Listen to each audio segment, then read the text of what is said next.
آپ تمام حضرات کی خدمت میں اور بالخصوص سادات عزام کی خدمت میں رجب المرجب کی مبارکباد پیش کرتا ہوں، اور ساتھ میں آج اول ماہ رجب وارث دستار پیغمبر باقر علوم النبیین وارث علم ابو تراب حضرت امام محمد باقر علیہ السلام ظہور پر نور کی مبارکباد پیش کرتا ہوں۔ یہ وہ مہینہ ہے جس کے لیے پیغمبر نے فرمایا الرجب شہر علی والشعبان شہری والرمضان شہر اللہ۔ رجب علی کا مہینہ ہے، شعبان نبی کا مہینہ ہے، اور رمضان جلی کا مہینہ۔ جب سلسلہ کلمے کا چلتا ہے تو اللہ سے شروع ہوتا ہے، رسول سے ہوتا ہوا علی تک پہنچتا ہے، اور جب بات مہینوں کی چلتی ہے تو پہلے علی کا مہینہ، پھر نبی کا مہینہ، اور پھر اللہ کا مہینہ۔ یعنی اللہ نے اس مہینے کو یہ عزت عطا فرمائی، رجب کو، شعبان کو اور رمضان کو، کہ اللہ کے تین ہی ولی ہیں، اور تین ولیوں کے ساتھ یہ تینوں مہینے تعلق رکھتے ہیں۔ اور آج کے دن جس کی آمد ہے وہ ایسا امام ہے، میں پہلا فقرہ عرض کرنا چاہتا ہوں جہاں جہاں حضرات تشریف فرما ہے، یہ 12 میں بھی وہ اکلوتا امام ہے کہ جس کا دادا بھی امام ہے اور اس کا نانا بھی امام، اور کسی امام کا نانا امام نہیں ہے۔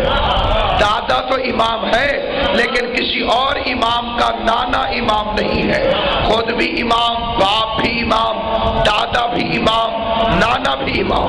یہ دارین میں وہ عظیم ترین امام ہے کہ جسے حسین جیسا دادا ملا ہے اور حسن جیسا نانا عطا قبلہ پروردگار عالم نے ایک نکاح خود پڑھا، اس نے کائنات میں کوئی اور نکاح نہیں پڑھا۔ یہ مولوی صاحبان کا بنی امیہ کی طرف سے ایک مشہور کردہ فقرہ ہے جس کا تعلق نہ قرآن سے ہے، نہ حدیث سے، نہ اسلام سے۔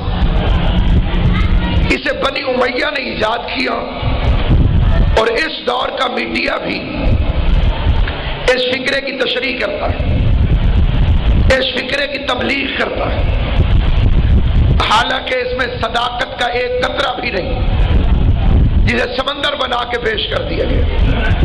وہ فقرہ کیا ہے؟ صبح و شام آپ سنتے ہیں کہ جی رشتے آسمانوں پہ طے ہوتے ہیں، اخباروں میں، ٹی وی میں، روزمرہ میں بندہ پوچھے اگر رشتے آسمانوں پر طے ہوتے تو زمین پر طلاقیں کیوں ہوتی ہیں؟ توجہ ہے یا نہیں ہے آپ کو؟ کیا آسمان کے کیے ہوئے فیصلے بھی کبھی تبدیل ہو جاتے ہیں؟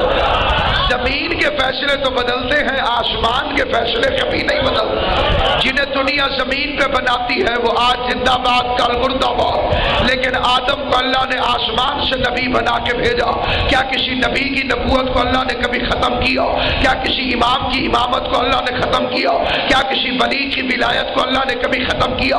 یہ فکرہ کھڑا گیا علی اور فاطمہ کے حسد میں، کیونکہ آسمانوں پہ صرف ایک رشتہ طے ہوا، نکاح خان رب قدیر تھا، شادی حال عرش الہی تھا، دلہن جناب زہرا تھی اور دولہا حیدر کرار۔ سامعین گرامی، آسمانوں پہ خالی ایک رشتہ طے ہوا جس میں دولہا علی اور دلہن سیدۃ النساء العالمین۔ یہ شادی ہوتی ہی عرش پر اچھی لگتی ہے، یہ فرش پہ ہو ہی نہیں سکتی تھی۔ اس کا جواب بھی رجب کا مہینہ دے گا، کیونکہ شادی ہوتی ہے لڑکی کے باپ کے گھر۔ توجہ ہے کہ نہیں ہے؟ میں کبھی دولہا کے گھر بھی نکاح ہوا سوچ کے جواب دو بھئی نکاح دلہن کے باپ کے گھر ہوتا ہے یا دولہے کے گھر؟ دلہن کے گھر ہوتا ہے. جنہوں نے یاد آوے ذرا سوچ کے رسائے جا. کیوں جی نکاح کہاں ہوتا ہے؟ دلہن کے گھر. دولہے کے گھر تو نہیں ہوتا. اب پوری زمین ہے تراب اور دولہا ہے ابو تراب. توجہ ہے کہ نہیں آپ؟ جب دولہا ابو تراب ہو تو علی کی شادی زمین پر کیسے ہو؟ علی کی شادی ہوئی آسمان پر کیونکہ دلہن تھی زہرا. اور دیکھیے یہ دنیا کا اصول ہے. میں کسی کے گھر گیا, کسی کے گھر, آگے 20 روپے کی دری بچھی پڑی تھی. میں نے جوتی باہر اتار دی تاکہ وہ یہ نہ کہیں کہ مولوی بدتمیز ہے. جوتی باہر اتاری, خود اندر آ گیا. حالانکہ قالین دی 200-250 روپے کی. پھر اپنے گھر گیا, مثال کے طور پر 10,000 کی قالین بچھی پڑی تھی. میں جوتیوں سمیت چلا گیا. قبلہ میں چلا گیا جوتیوں سمیت.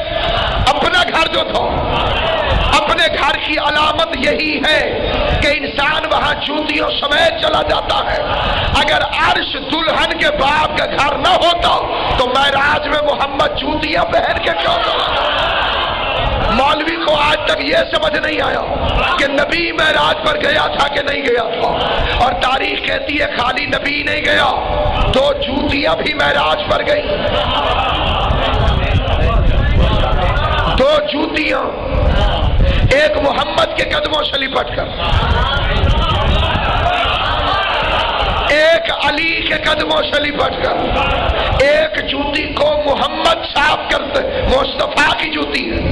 ایک مرتضیٰ کی, دیکھنا میں ادھر. ایک جوتی کو علی صاف کرتا تھا, وہ جوتی جو نبی نے پہنی اسے علی صاف کرتا تھا. اور ایک جوتی جو عرش پہ گئی اسے زہرا صاف کرتی.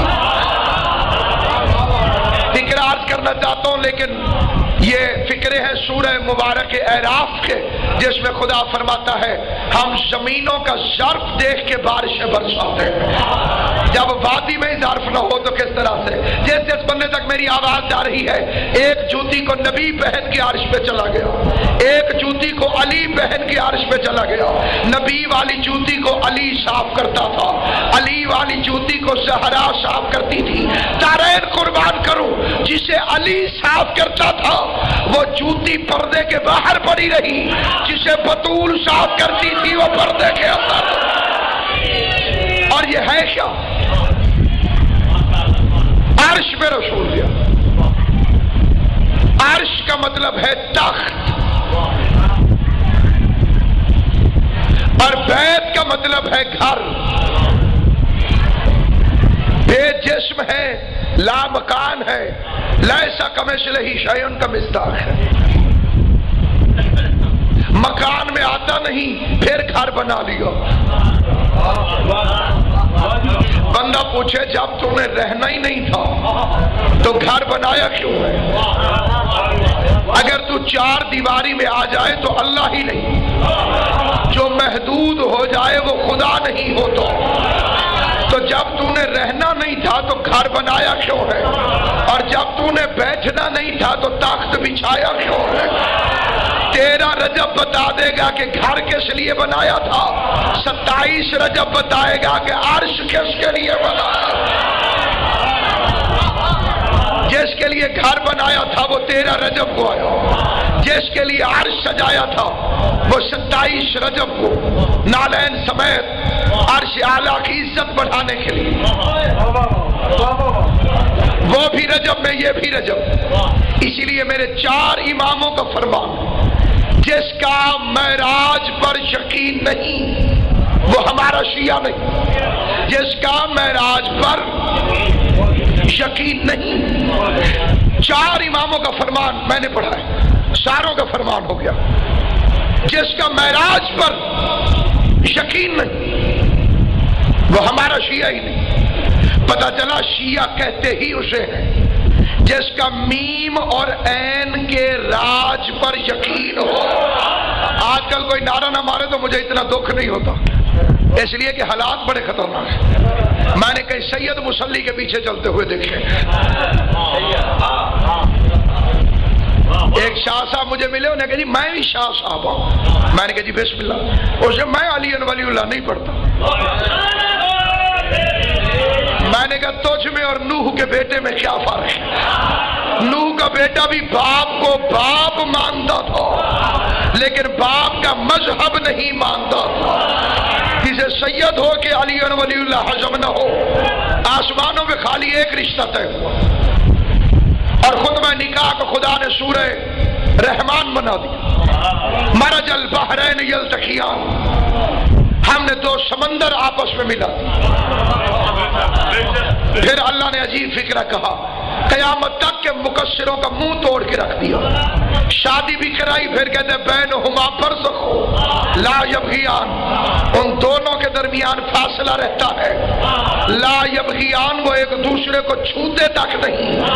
اور پھر معجزہ ہے کہ یخرج منہم اللؤلؤ والمرجان، مجلس ہوتی خالص مومن کے لیے، یہ کسی کاٹھے مومن کے لیے مجلس نہیں ہوتی ہے کہ جس کے ایمان میں کچھ اور ہو، کچھ اور، کلمہ شیعوں والا پڑھنا، نماز کسی اور والی پڑھنی، کیونکہ شیعوں والا کلمہ وہ ہے جس میں علی ولی اللہ ہے، شیعوں والی آذان وہ ہے جس میں علی ولی اللہ ہے، شیعوں والی نماز وہ ہے جس میں علی ولی اللہ ہے۔